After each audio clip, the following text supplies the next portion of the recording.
2100 قبل مسیح تا 854 قبل مسیح تک ایران اور اس سے موثر خطوں میں پیش دادیوں کی حکمرانی تھی، اور ان کی حکمرانی کو سنبھالا دینے میں بلوچ ریڑھ کی ہڈی کی حیثیت رکھتے تھے، جس کی دلیل ہم آرین حملہ کے خلاف بلوچوں کی اس طویل مزاحمت میں دیکھ سکتے ہیں، جسے پروفیسر فاروق بلوچ یوں بیان کرتا ہے کہ بلوچ زمانہ قدیم میں اولین ایرانی پیش دادی یا گوتھینز کے دور میں 2100 قبل مسیح سے 854 قبل مسیح تک ایرانی فوج میں رہے اور ایک وسیع سرحد کی حفاظت پہ مامور تھے۔ یعنی ایران کے سرحدی علاقہ جات، وہ چاہے پکتیا سے ملتے ہوں،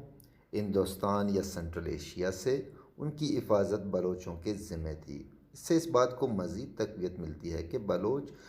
انہی علاقوں میں ازمنہ قدیم سے آباد چلے آ رہے ہیں، وہ چاہے سلسلہ البرز ہو، سروان و جالوان ہو،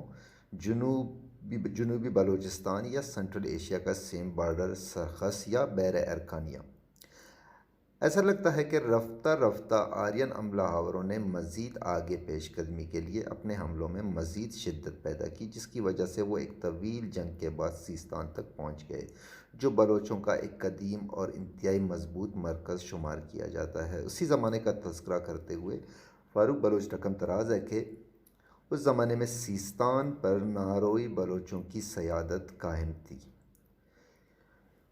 یہ لوہے کا زمانہ تھا، اور آہستہ آہستہ آرین حملہ آوروں کی یلغار نے بلوچستان کے دیگر بعض علاقوں کو بھی اپنی لپیٹ میں لے لیا، اور اس کا دائرہ کار رائے ہند یعنی بولان تک وسعت اختیار کر گیا۔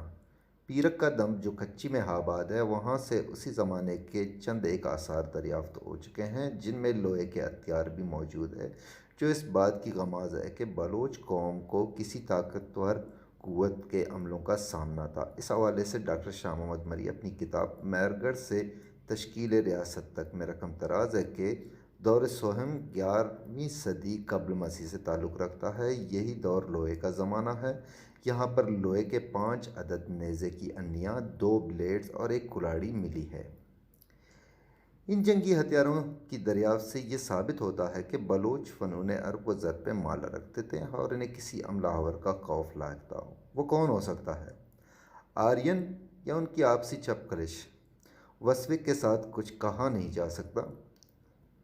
البتہ اگر ہم اس دور کے آلات کا جائزہ لیں تو یہ بلوچستان میں آرین خانہ بدوشوں کی آمد کا دور ہے، جن سے بلوچوں کی چپ کلش رہی، وہ بھی مختصر مدت کے لیے نہیں بلکہ 700-800 سالوں تک وہ ایک دوسرے کے خلاف برسر پیکار رہے ہیں۔ بعد کے زمانے پہ جب ہم نظر دوڑاتے ہیں، جہاں آرین قبائل میں سے ہی ایک قبیلہ مید یا ماد نے ایران میں پیش دادیوں کو شکست دے کر اپنی حکومت قائم کی، جس کے بعد بلوچوں کو ہم آرین لشکر میں دیکھتے ہیں، جس سے ایسا لگتا ہے کہ اس دور میں صدیوں کی اس چپکلش کے بعد بلوچوں اور آرین حملہ آوروں کے مابین کوئی معاہدہ ہوا ہوگا، کیونکہ ایران کے ماد حکومت کے لشکر میں، جس کا نقشہ فردوسی اپنی کتاب شاہ نامہ میں کھینچتا ہے، بلوچوں کو عرب و ضرب کا دنی کہنے کے ساتھ انہیں عظیم تر بلوچستان کے ہر حصے میں سکونت پذیر بھی دکھاتا ہے۔ یعنی وہ آرین حملہ آوروں سے قبل اس خطے میں نہ صرف آباد تھے، بلکہ ان کی طاقت ان حملہ آور قبائل یعنی آرین سے کسی طور کم نہیں ہوگی، جو ان کی اس طویل مزاحمتی تحریک سے ظاہر ہوتی ہے۔ اس کے علاوہ اس بات سے بھی بلوچ اور آرین معاہدے کی جانب اشارہ ملتا ہے کہ ارکانیہ اور اس کے مضافات میں ساسانیوں کی حکمرانی کے درمیانی دور یعنی نوشیروان کی حاکمیت تک بلوچ ارکانی قبائل اس خطے میں عظیم طاقت بھی تصور کیے جاتے تھے۔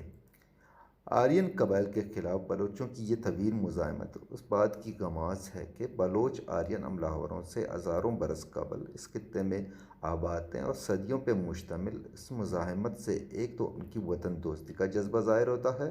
اور دوسرا پیش دادی حکومت میں ان کی حصہ داری، جہاں وہ باہمی تعاون کے ساتھ زندگی بسر کر رہے تھے۔ ہم کہہ سکتے ہیں کہ انہی وجوہات کے سبب اس دور میں بلوچوں نے آرین حملہ آوروں کے خلاف یہ طویل مزاحمت کی۔ آرین قبائل کے خلاف بلوچوں کی صدیوں پہ مشتمل مزاحمت سے ایک اور جانب بھی اشارہ ملتا ہے کہ ممکن ہے کہ ان دنوں ارکانیہ سیستان اور ممکنات میں سے ہے کہ سروان اور کچی کے علاقوں میں ان کی باقاعدہ حکومت یا حکومتیں قائم ہوں، اس بابت وثق کے ساتھ کچھ کہا نہیں جا سکتا، البتہ یہ نتیجہ صدیوں کی مزاحمتی تحریک اور بلوچستان سے دریافت ہونے والی قدیم بستیوں کے خد و خال دیکھ کر اخذ کر سکتے ہیں۔